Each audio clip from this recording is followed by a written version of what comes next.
Halo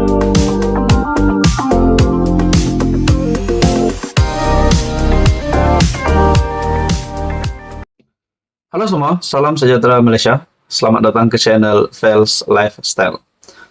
Sebelum ini, hangat di media sosial, kita dapat lihat nama Zaid Hamidi setelah beliau dilepas tanpa dibebaskan. Akhirnya saudara-saudara, berkaitan dengan keputusan DNAA Zaid Hamidi, yang juga salah satu isu yang menghangatkan Dewan Rakyat. Dan banyak kepimpinan dari pembangkang, khususnya Perikatan Nasional, yang dilihat tidak bersetuju dengan keputusan DNAA Zaid Hamidi. Kita juga tahu pengakuan sendiri dari Perdana Menteri sendiri, Datuk Seri Anwar Ibrahim, bahwa beliau tidak terlibat dengan keputusan DNAA Zaid Hamidi. Akhirnya saudara-saudara, selepas keputusan DNAA Zaid Hamidi, bagaimana pula dengan bekas Perdana Menteri yang hari ini sedang menjalani hukuman di penjara, yaitu Najib Razak? Adakah beliau juga akan dibebaskan ataupun berpeluang dibebaskan setelah PHBN menjadi kerajaan? Nah, di sini satu keputusan padu dari Pakatan Harapan yang pasti mengejutkan seluruh UMNO. Satu artikel dari biharian.com, PH tidak setuju Najib diberi pengampunan. Wow, ini kenyataan dari timbalan Presiden PKR, yaitu Rafizi Ramli. Kepimpinan tertinggi PKR, Rafizi Ramli.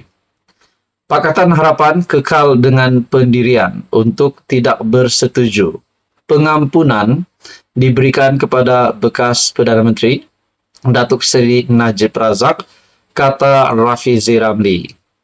Bagaimanapun timbalan Presiden PKR itu berkata, walaupun PH tidak bersetuju, namun gabungan itu tidak mencampuri urusan berkaitan pengampunan terbabit. Itu memang pendirian kita, PH. Cuma proses pengampunan ini ada proses tertentunya dan akhirnya ia adalah di bawah bidang kuasa yang di Pertuan Agong. Namun, jika ingin bertanya, sama ada bersetuju, sebagai PH kami tidak bersetuju dan kami juga tidak mencampuri urusan terbabit. Beliau berkata demikian ketika ditemui selepas menghadiri program Power Chat dan pelancaran rasmi Konvensyen Usahawan Cina Sedunia ke-17, Anjuran Dewan Perdagangan dan Perindustrian Cina Bersekutu Malaysia, ACCCIM. Rafizi juga berkata, biarpun tidak bersetuju dengan pengampunan terbabit, Najib berhak membuat permohonan untuk diampunkan seperti termaktub dalam perlembagaan. Sama ada kita bersetuju atau sebaliknya, akhirnya ia terpulang kepada mereka yang memiliki mandat untuk memberi pengampunan. Dan ia bukanlah daripada kerajaan, katanya. Pada 28 Julai 2020, Hakim Mahkamah Tinggi, kini Hakim Mahkamah Rayuan, Datuk Muhammad Nazlan Muhammad Ghazali, mendapati Najib bersalah di atas 7 pertuduhan pecah amanah, menyalahgunakan kedudukan dan pengubahan wang haram dana SRC. Muhammad Nazlan sehubungan itu menjatuhkan hukuman penjara 12 tahun dan denda RM 210 juta ke atas Najib, dan keputusan itu dikekalkan Mahkamah Rayuan pada 8 Desember 2021 serta panel 5 hakim Mahkamah Persekutuan dipengerusikan Ketua Hakim Negara Tun Tengku Maimun Tuan Mat pada 23 Ogos tahun lalu. Bekas Perdana Menteri itu bagaimanapun memfailkan petisyen pengampunan di bawah perkara 42 Perlembagaan Persekutuan pada 2 September 2022. Artikel hari ini, PH telah menyatakan pendirian tidak setuju Najib diberi pengampunan. Sekian saja, teruskan bersama di dalam channel ini untuk info yang seterusnya. Hai semua, salam sejahtera Malaysia. Selamat datang ke channel Fels Lifestyle. Terima kasih kerana masih setia di dalam channel ini. Tuan-tuan dan puan-puan, saudara-saudara yang amat dihormati sekalian. Sebelum ini, kita mendengar nama bekas Perdana Menteri Tun Dr. Mahathir yang bakal berhadapan dengan Datuk Seri Anwar Ibrahim. Dan tidak kurang juga nama beliau, Tun Mahathir, sekali lagi disebut akan berhadapan dengan Zaid Hamidi. Sebelum ini juga ada menyatakan Tun Mahathir kritikal.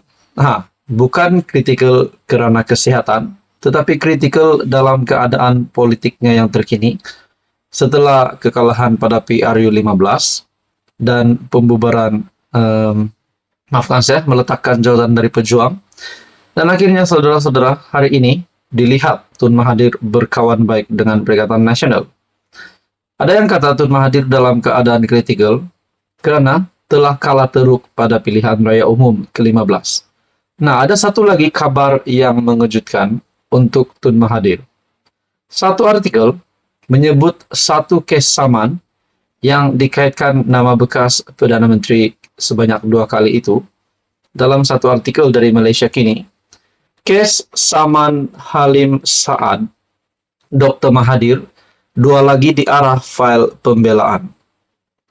Mahkamah Tinggi mengarahkan bekas Perdana Menteri Tun Dr. Mahathir Mohamad dan 2 pihak lain memfailkan pernyataan pembelaan mereka pada atau sebelum 6 Oktober ini dalam kes saman dikemukakan ahli perniagaan Tan Sri Halim Saad.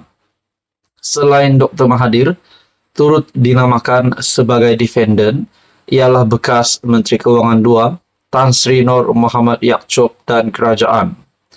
Pada 2 Ogos lepas, Halim, bekas pengerusi eksekutif Renong Berhad, memfailkan saman itu bagi menuntut pampasan berhubung kerugian dialaminya selepas pengambil alihan saham Renong Berhad dan United Engineers Malaysia Berhad UEM oleh kerajaan hampir 23 tahun lalu. Peguam Persekutuan Imtiaz Wisni Alfa Othman yang mewakili ketiga-tiga defendant berkata, Mahkamah turut mengarahkan plaintiff, yaitu Halim, memfailkan jawapan kepada pembelaan tersebut sebelum atau pada 23 Oktober. Mahkamah menetapkan 20 November untuk pengurusan kes selanjutnya dan sebarang permohonan interlokutori jika ada perlu difailkan sebelum tarik itu. Berdasarkan pernyataan tuntutan Halim, yang juga bekas pengarah Renong Berhad, berniat membuat tawaran am bagi menswastakan UEM sebagai anak syarikat Renong sekaligus membolehkan memperoleh kawalan serta milikan penuh ke atas UEM. Bagaimanapun plaintiff mendakwa, beliau diarahkan Dr. Mahathir dan Nur Muhammad supaya tidak meneruskan tawaran am itu kerana kerajaan ingin mengambil semua saham dalam UEM melalui entiti yang ditetapkan, yaitu Khazanah Nasional Berhad atau pihak yang akan dicalonkan Khazanah. Saya juga diarahkan agar keluar daripada UEM dan Renong sebagai pemegang saham dan juga pengarah termasuk anak-anak syarikat 2 syarikat itu. Ini mewajibkan saya untuk menyerahkan kawalan ke atas Renong dan UEM kepada kerajaan dan selanjutnya melupuskan saham Renong milik saya dengan kerugian. Dakwanya dalam pernyataan tuntutan itu.